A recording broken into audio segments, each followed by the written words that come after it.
Milestyle hailing frequencies are open. Okay, we're on.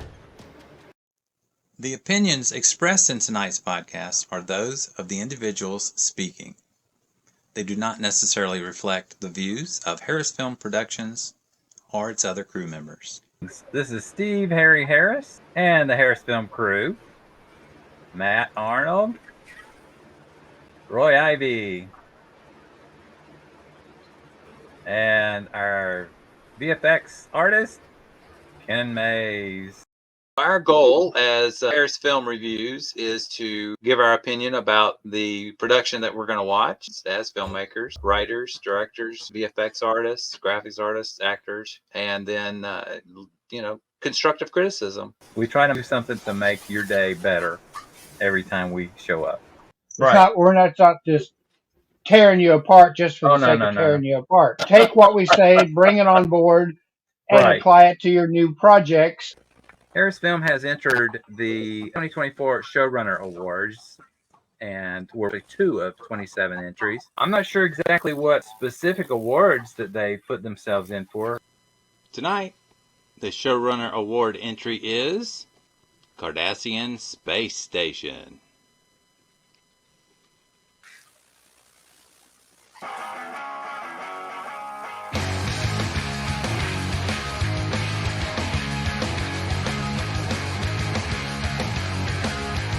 Don't send me to the Cardassian Space Station, stuck on the far edge of civilization.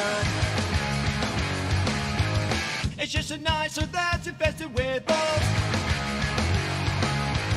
Oh wow, look, it's a huge gaping wormhole. Welcome to the new central hubbub. These are weirdos, murderers, and riffraff. Oh, and the Jorans are quite the religious nuts. The local bar is owned by Ferengi. They are always up to something shady. Their foreheads truly look like butts.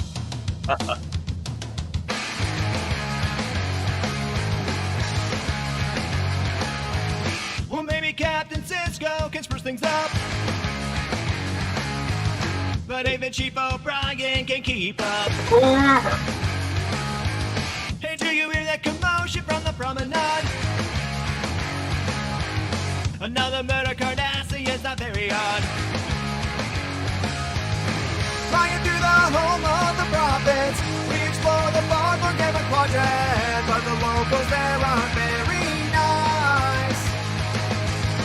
But the minions want to invade us, turn the whole game of the quadrant into dust. That's daily life on Deep Space Nine.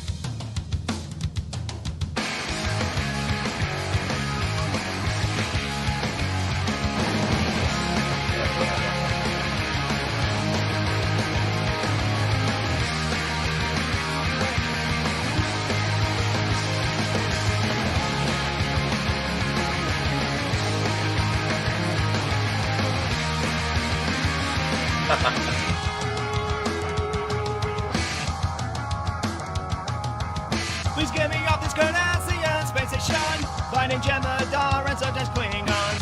Now godlike beings are duking it out. This is the worst assignment without a doubt. Let me tell you about Kywin and Dukat.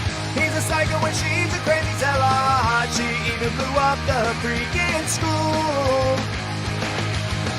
But the minion have taken over.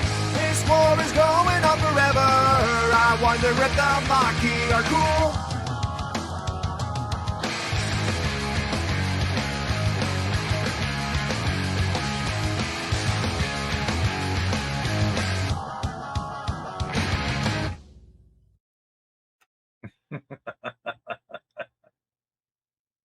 Hey everyone, thank you so much for watching. I wanted to give you all a friendly reminder that we now have a Discord server and a Patreon. Links in the description. What'd you think, Roy? Good stuff. I've seen this fellow stuff before. I forget what the name is, but it's a popular theme and then had a good tune and it had well written, well executed. Yeah, I think it's good for what it is. Yeah. Yeah. How about you, Ken? But once it started running, I realized I had seen it before, and I did like it. He did a good job. Musically, he's very good. Oh yeah.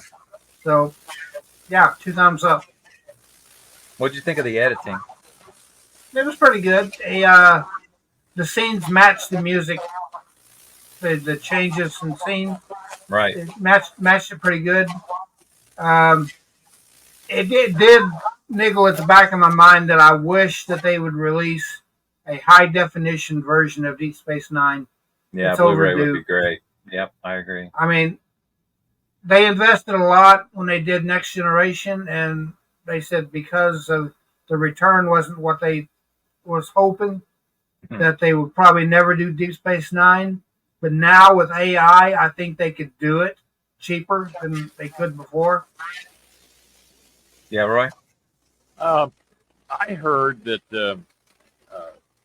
in the case of the Next Generation, they were able to go back to film because it was shot Mostly. Mostly by film. What else? Right. By the time the DS9, they were shooting. They weren't shooting for film, so they can't. They don't have another film to re-res. Whatever else. Right, the VFX. And it's very expensive to. Yeah, they'll have to reach remaster all it. the effects or something like that. It was just there's just no market for that.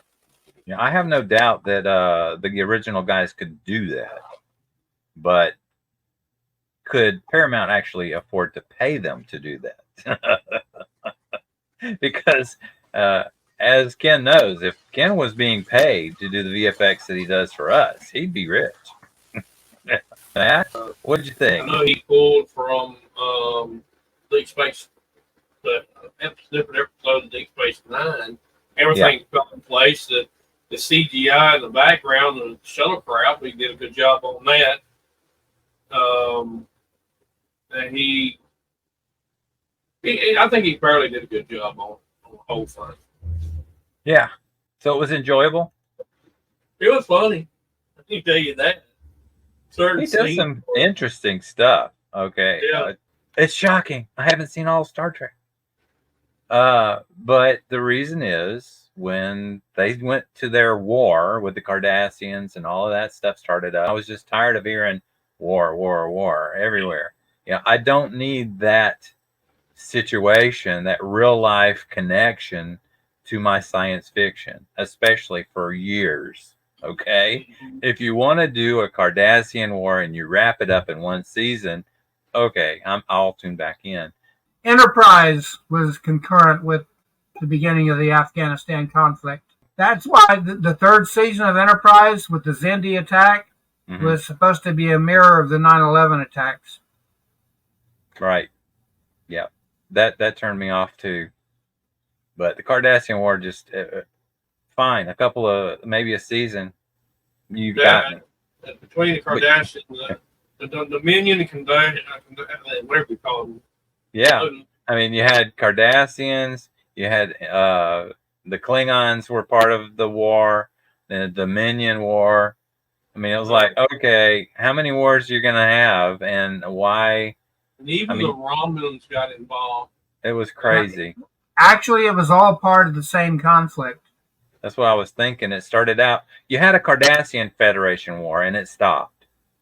But then the Dominion got involved, and there was a Dominion war, and they had the Cardassians on their side. So it's easy for the lines to blur. It was the Dominion that drove the wedge between the Federation and the Klingons. Mm-hmm. But Sisko, through his efforts, was able to patch that up and get the Klingons back on our side again. Yeah. So what did you think, Roy, about the Dominion War and all of that in Deep Space Nine? I always thought with DS9 that I always thought of it as people used to fight over whether it was Star Trek or not, or whether or not you should have war. You know, and Roddenberry was kind of anti-war, and most of the war in TOS was controlled. You know, it was battles. Yeah, and the way I always thought of DS9 was it was a show. It was a science fiction show with Star Trek characters. They weren't really in charge completely. the Cardassian Station. So Right. they were running it and hosting it. So they didn't. It wasn't a look at the Star Trek universe as much as the way the Federation would necessarily do it, because they were trying to protect Phasor and make them go along. So I think that that's the way I always think of DS9 as a science fiction show that had Star Trek characters in it dealing with other science fiction. Yes, that's a good way to look at it. One thing I think I enjoyed it, and it was also episode. It was like a soap opera, had Sort so of. many characters in it, and it had great character development in DS9. From everyone had an arc, and everybody had a story, so it was unlike TOS. Yeah, look how much Nog changed between episode 1 and the last episode. And Nog, And I also think of every time I watch DS9, strange enough, I went out to Star Trek The Experience a couple of times. And in Vegas? I always think of the experience every time I see DS9, because it had Quarks and had the promenade and all that stuff, and that was also at the experience. That would have been cool. I always thought of a real place, when I saw DS9. And the thing is, later on with DS9, you also have to you look at the fact that if you look at all the other versions of Star Trek, they had ups and downs, good episodes and then stinkers, good episodes, stinkers. DS9 was consistently good from the first episode through to the end. Yeah. I mean, even the worst of the DS9 episodes were still far and away above the mean of the average of all the other Star Trek series. Yeah, I have to agree. The ones that I've seen. Yeah, like I said, I got impressed with consistently the good. war. Yeah. I mean, even there was a couple that had guest stars that you would recognize from other science fiction, like the one where Bill Mumy was one of the guys out on an outpost that they were holding the line, and I think that's the one where Nog lost his leg. I'm not sure, but it was very dramatic. It was very realistic, and it was Star Trek. In conclusion, the name of this was Cardassian Space Station. Do we all give it a 2 thumbs up? Yep. 2 thumbs up. Excellent. Congratulations. And we are looking forward to your next film. What'd you think? Let us know by clicking like, comment, subscribe, and share. This is Steve Harry Harris with the HarrisFilm crew. Matt, Ken, and Roy. See you next time. Good night.